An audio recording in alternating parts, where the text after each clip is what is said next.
우리 함께 사도신경으로 신앙 고백하심으로 6월 3일 금요일 새벽 예배를 시작하겠습니다. 나는 전능하신 아버지 하나님 천지의 창조주를 믿습니다. 나는 그의 유일하신 아들 우리 주 예수 그리스도를 믿습니다. 그는 성령으로 잉태되어 동정녀 마리아에게서 나시고 본디오 빌라도에게 고난을 받아 십자가에 못 박혀 죽으시고 장사된 지 사흘 만에 죽은 자 가운데서 다시 살아나셨으며 하늘에 오르시어 전능하신 아버지 하나님 우편에 앉아 계시다가 거기로부터 살아있는 자와 죽은 자를 심판하러 오십니다. 나는 성령을 믿으며 거룩한 공교회와 성도의 교제와 죄를 용서받는 것과 몸의 부활과 영생을 믿습니다. 아멘. 오늘 아침 하나님께서 우리에게 허락하신 말씀은 사무엘상 17장 1절부터 23절까지입니다.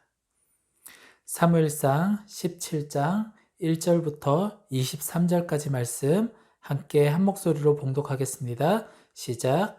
블레셋 사람들이 그들의 군대를 모으고 싸우고자 하여 유다에 속한 소고에 모여 소고와 아세가 사이에 에베스 담밈에 진침해 사울과 이스라엘 사람들이 모여서 엘라 골짜기에 진치고 블레셋 사람들을 대하여 전열을 벌였으니 블레셋 사람들은 이쪽 산에 섰고 이스라엘은 저쪽 산에 섰고 그 사이에는 골짜기가 있었더라. 블레셋 사람들의 진영에서 싸움을 도두는 자가 왔는데 그의 이름은 골리앗이요 가드 사람이라. 그의 키는 6규빗 한 뼘이요 머리에는 노투구를 썼고 몸에는 비늘 갑옷을 입었으니 그 갑옷의 무게가 놋 5,000세겔이며 그의 다리에는 놋 각반을 찼고 어깨 사이에는 놋 단창을 메었으니 그 창 자루는 배틀채 같고 창날은 철 600세겔이며 방패든 자가 앞서 행하더라. 그가 서서 이스라엘 군대를 향하여 외쳐 이르되 너희가 어찌하여 나와서 전열을 벌였느냐. 나는 블레셋 사람이 아니며 너희는 사울의 신복이 아니냐. 너희는 한 사람을 택하여 내게로 내려보내라. 그가 나와 싸워서 나를 죽이면 우리가 너희의 종이 되겠고 만일 내가 이겨 그를 죽이면 너희가 우리의 종이 되어 우리를 섬길 것이니라. 그 블레셋 사람이 또 이르되 내가 오늘 이스라엘의 군대를 모욕하였으니 사람을 보내어 나와 더불어 싸우게 하라 한지라. 사울과 온 이스라엘이 블레셋 사람의 이 말을 듣고 놀라 크게 두려워하니라. 다윗은 유다 베들레헴 에브라 사람 이세라 하는 사람의 아들이었는데 이세는 사울 당시 사람 중에 나이가 많아 늙은 사람으로서 8아들이 있는 중 그 장성한 세 아들은 사울을 따라 싸움에 나갔으니 싸움에 나간 세 아들의 이름은 장자 엘리압이요 그 다음은 아비나답이요 셋째는 삼마며 다윗은 막내라. 장성한 세 사람은 사울을 따랐고 다윗은 사울에게로 왕래하며 베들레헴에서 그의 아버지의 양을 칠 때에 그 블레셋 사람이 40일을 조석으로 나와서 몸을 나타내었더라. 이새가 그의 아들 다윗에게 이르되 지금 내 형들을 위하여 이 볶음곡식 한 에바와 이 떡 10덩이를 가지고 진영으로 속히 가서 내 형들에게 주고 이 치즈 10덩이를 가져다가 그들의 천부장에게 주고 내 형들의 안부를 살피고 증표를 가져오라.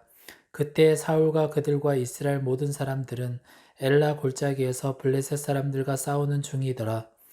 다윗이 아침에 일찍이 일어나서 양을 양 지키는 자에게 맡기고 이새가 명령한 대로 가지고 가서 진영에 이른즉 마침 군대가 전장에 나와서 싸우려고 고함치며 이스라엘과 블레셋 사람들이 전열을 벌이고 양군이 서로 대치하였더라. 다윗이 자기의 짐을 짐 지키는 자의 손에 맡기고 군대로 달려가서 형들에게 문안하고 그들과 함께 말할 때에 마침 블레셋 사람의 싸움 도두는 가드 사람 골리앗이라 하는 자가 그 전열에서 나와서 전과 같은 말을 하매 다윗이 들으니라. 아멘. 블레셋은 지난번 전투에서 요나단의 습격으로 참패를 당했기에 서력을 위해서 다시 쳐들어왔습니다. 블레셋은 지난번과는 다르게 엄청난 장수를 준비해 왔습니다. 바로 골리앗이라는 장수였습니다. 본문에 의하면 그의 키가 6규빗 한 뼘이었다고 하는데 고대 측량법에서는 한 규빗을 보통 45cm로 잡습니다. 그 계산을 해보면 6규빗하고 한 뼘이었다고 하니까 6규빗은 270cm 정도 되는데 거기에 한 뼘이 더 있었으니 약 3m 정도의 거인이었습니다. 또한 그가 가지고 있었던 창날은 600세겔이었다고 하는데 약 7kg의 무게였습니다. 보통 사람과는 비교할 수 없는 엄청나게 큰 거인이 엄청난 무기를 들고 선봉에 서서 이스라엘을 계속해서 자극하고 있었던 것이죠. 당시 협곡을 경계로 서로 대치하고 있는 상황이었기에 전면전은 서로에게 큰 피해가 갈 수 있는 그러한 상황이었습니다. 물론 블레셋의 전력이 압도적으로 강하긴 했지만 굳이 피해를 감수하면서 전면전을 치르고 싶지는 않았을 것입니다. 또한 골리앗은 이스라엘을 상대로 자신의 힘을 과시하고 싶었던 것일 수도 있습니다.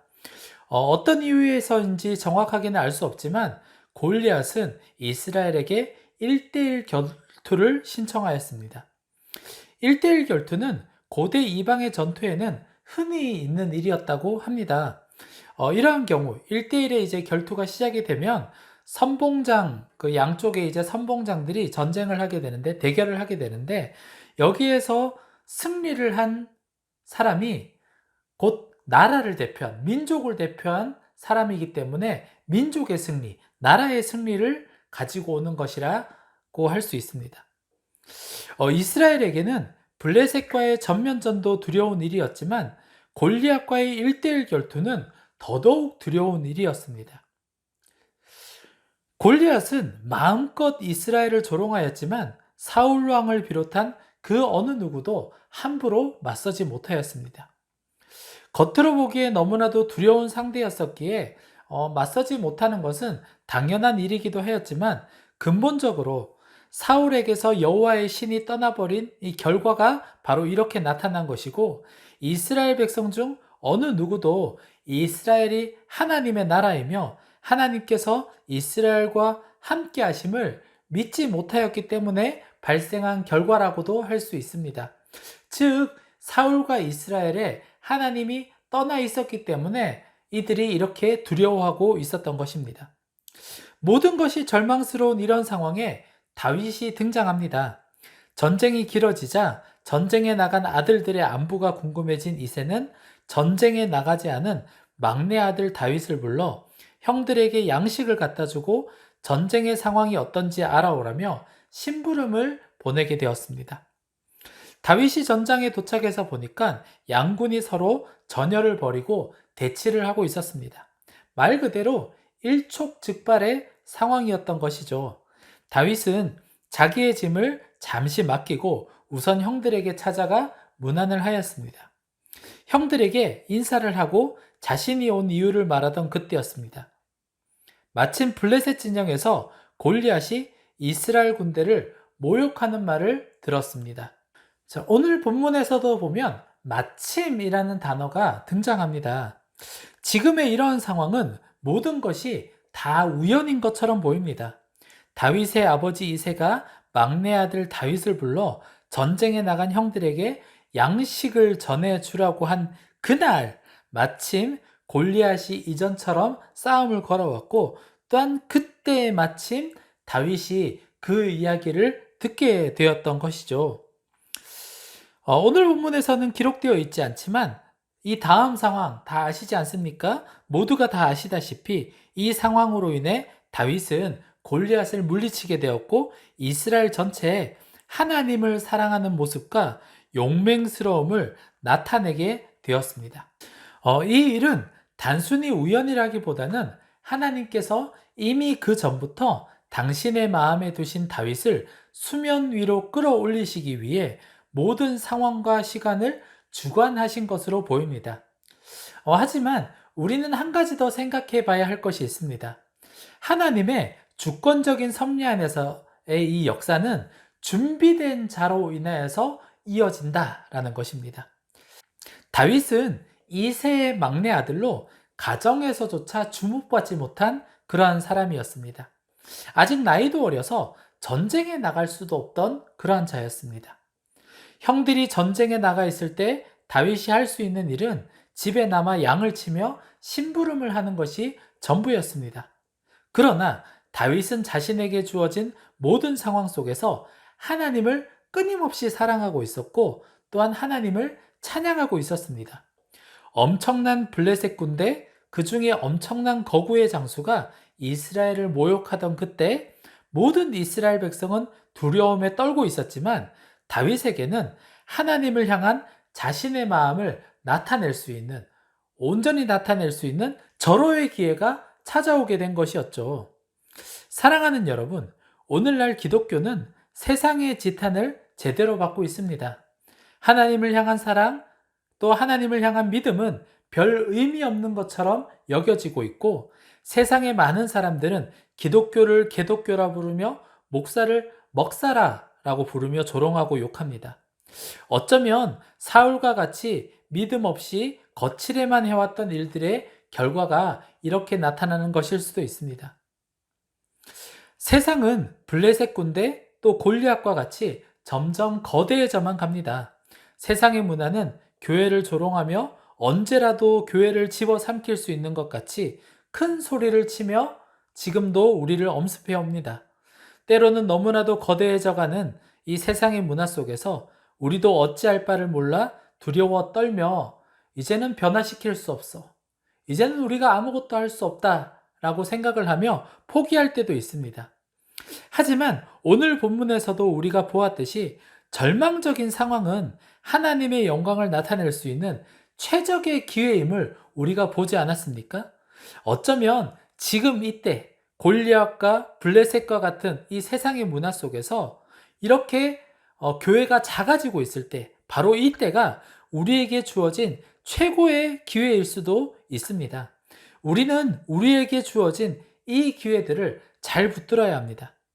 사랑하는 여러분, 바라옵기는 먼저 오늘 예배하는 우리 모두가 하나님을 향한 신실하고 온전한 사랑으로 준비될 수 있기를 소망합니다.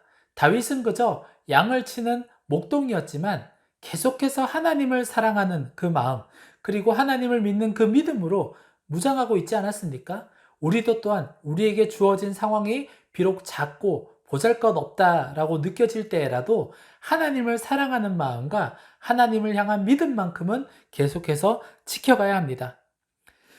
그리하여서 우리에게 주어진 모든 기회 속에서 담대하게 거룩한 믿음의 승리를 선포하며 하나님께 영광 돌리는 삶이 이어질 수 있기를 소망합니다. 아무리 큰 세력이 우리를 덮치려 할지라도 모든 상황 속에서 담대하게 우리의 믿음을 증명하며 창조주 되시고 구원자 되신 하나님, 모든 것을 뛰어넘어 역사하시는 전능하신 하나님을 신뢰하며 하나님의 영광을 오늘도 계속해서 나타낼 수 있는 저와 여러분 될 수 있기를 주님의 이름으로 축복합니다. 기도하겠습니다. 전능하신 하나님, 오늘 이 아침 하나님을 더 분명히 볼 수 있기를, 더 온전히 믿을 수 있기를 소망합니다. 사무엘상 17장에서는 하나님과 함께하지 못한 사울 왕과 이스라엘의 모습을 볼 수 있었습니다. 블레셋 군대가 골리앗을 앞세워 이스라엘과 이스라엘의 하나님을 모욕할 때 그들은 누구도 나서지를 못하였습니다. 블레셋과 골리앗은 너무나도 강해 보였기에 그들은 두려움으로 떨고 있었습니다. 하지만 하나님과 함께한 다윗은 달랐습니다. 하나님과 동행하고 있었고 하나님이 이스라엘의 하나님이 되시고 자신의 하나님 되심을 믿고 있었기에 담대함으로 반응하였습니다. 오늘을 살아가는 우리도 다윗과 같은 믿음으로 하나님의 영광을 나타낼 수 있도록 붙들어 주시옵소서. 하루가 다르게 변화되는 오늘날의 세상은 하나님의 뜻을 생각할 때 절망으로밖에 보이지가 않습니다. 가치관, 이념, 사상, 문화에 이르기까지 하나님의 뜻과는 반대로 움직이는 세상 속에서 모든 것은 발전되고 있으며 발전된 그 모습들을 세상 사람들은 성공이라 이야기합니다. 하지만 그 속에서는 고통 속에서 울부짖는 소리가 끊임없이 들리고 대부분의 사람은 평강과는 멀어진 인생을 살고 있습니다. 주여, 오늘 이 아침 예배하는 우리들, 하나님을 믿고 따르는 우리들이 현실에 굴복하지 않게 하여 주시옵소서. 비록 절망적인 현실의 모습이라 할지라도 담대한 믿음으로 나아가게 해주시고 블레셋, 골리앗과 같은 세상의 문화를 깨뜨려서 우리에게 참된 평강을 허락하신 하나님의 이름을 나타내며 높이게 하여 주시옵소서. 특별히 군 복무를 하고 있는 이 시대의 청년들, 우리의 용사들 주의 손에 맡겨드립니다. 주님, 주께서 사랑하는 주의 청년들이 세상의 문화에 잠식되지 않게 해주시옵소서. 블레셋과 골리앗이 두려워 타협하지 않게 하시고 사울이나 이스라엘 백성의 모습과 같이 주어진 상황이 버거워 두려움에 떨며 포기하는 일도 없게 하여 주시옵소서. 우리 용사들 믿음의 눈을 열어주셔서 창조주 되신 여호와를 기억하게 하시고 힘든 상황 속에서도 승리를 선포하며 매일을 성장의 기회로 삼고 하나님 안에서의 성장으로 하나님 나라를 세워가는 기쁨도 누리게 하여 주시옵소서. 사자교회와 여호수아교회도 주의 손에 맡겨드립니다. 주께서 특별한 목적으로 세우신 두 교회 맡겨진 사명 잘 감당할 수 있도록 부족함이 없게 해주시고 사람의 눈에 화려한 모습이 아닌 하나님이 기뻐하시는 일들로서 채워갈 수 있도록 지혜와 은혜를 더하여 주시옵소서. 교회를 섬기는 목회자들 성령의 인도하심을 따라 더 겸손히 주의 음성에 귀 기울이게 하시고 사랑하는 군종병사들도 주께서 늘 선한 길로 인도하여 주셔서 귀한 청년의 시기, 귀한 일을 감당하며 하나님 안에서 더 온전히 자라게 해 주시옵소서. 주께서 허락하신 오늘 이 하루 예배하는 우리 모두가 하나님이 기뻐하시는 삶으로 채워갈 수 있기를 소망합니다.